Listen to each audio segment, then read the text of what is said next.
সময়ে যখন তারা ওই যে নির্বাচনের ডেট ঘোষণা করলো, আমি প্রেস ক্লাবে ওখানে অবরোধ করেছিলাম, অনশন করেছিলাম। তখন বলেছিলাম যে, শেখ হাসিনা যদি তত্ত্বাবধায়ক সরকার না দেয়, আমরাই একটা তত্ত্বাবধায়ক সরকার বানাবো এবং সবাইকে আহ্বান জানাবো সেই তত্ত্বাবধায়ক সরকারের প্রতি আনুগত্য করতে। তাই না? কোনো সরকার যখন গণতন্ত্রের বিরুদ্ধে যায়, তখন এই ধরনের বক্তব্য বলা খুবই স্বাভাবিক। যে তারা যদি গণতন্ত্রের পথে না আসে, প্রথমত তাদেরকে আমরা বাতিল ঘোষণা করব এবং বাতিল ঘোষণা করার পরে যা করার তা করতে হবে।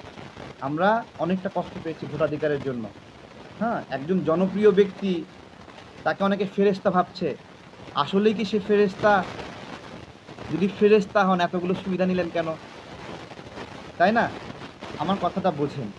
একটা রাজনৈতিক দলের প্রধানমন্ত্রী, ধরেন সেটা বেগম জিয়া, শেখ হাসিনা, এরশাদ, জিয়াউর রহমান বা শেখ মুজিবুর রহমান, যারা আসছে, যখন রাষ্ট্রের প্রধান কেউ হয়, তখন সে কি ব্যক্তিগতভাবে কোনো বাড়ি করে?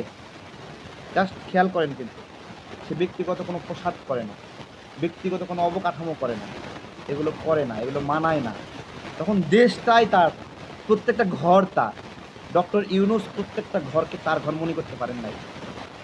প্রত্যেকটা মানুষকে তার মানুষ মনে করতে পারেন নাই। প্রত্যেকটা ব্যবসা প্রতিষ্ঠানকে তার ব্যবসা প্রতিষ্ঠান মনে করতে পারেন নাই। এইজন্য উনি আলাদা ব্যবসায়িক লাইসেন্স নিচ্ছেন। উনি এখনো বাংলাদেশের হতে পারেন নাই। এটাই হলো উনার সমস্যা। শেখ হাসিনার আলাদা কোনো প্রপার্টি ছিল? বেগম জিয়ার আলাদা কোনো বাড়ি আছে? দেখাতে পারবে কেউ? এই যে এই যে রাজনৈতিক যে শিক্ষা, যে এই ধরনের পদে থাকলে এগুলো করা যায় না, এই শিক্ষাটা ডক্টর ইউনূসের মধ্যে নাই। এই রাজনৈতিক ম্যাচিউরিটি ওনার মধ্যে হয়নি। উনি পেয়েছে, গপাগপ খাওয়া শুরু করে দিয়েছে।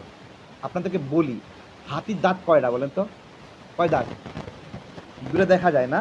এটা এর আগে বলেছিলাম। হাতির দাঁত দেখা যায় দুইটা। এই দুই দাঁত দিয়ে হাতি কি খায়? হাতি খায় না। এর ভিতরে আরো অনেকগুলো দাঁত আছে। এগুলো দিয়ে হাতি খায়। তো ডক্টর ইউনূস যে কয়টা অন্যায় সুবিধা নিচ্ছে, এগুলো হাতির দাঁতের মতো দেখা যাচ্ছে। আরো যে ভিতরে অনেকগুলো দাঁত আছে, এটা দেখা যাচ্ছে না এখন। যেদিন ডক্টর ইউনূস ক্ষমতা ছাড়বে, ওই দিন প্রকাশ পাবে উনি কত টাকা লুটপাট করেছেন। শেখ হাসিনা ক্ষমতায় ছিল, শেখ হাসিনা ডক্টর ইউনূসের বিরুদ্ধে।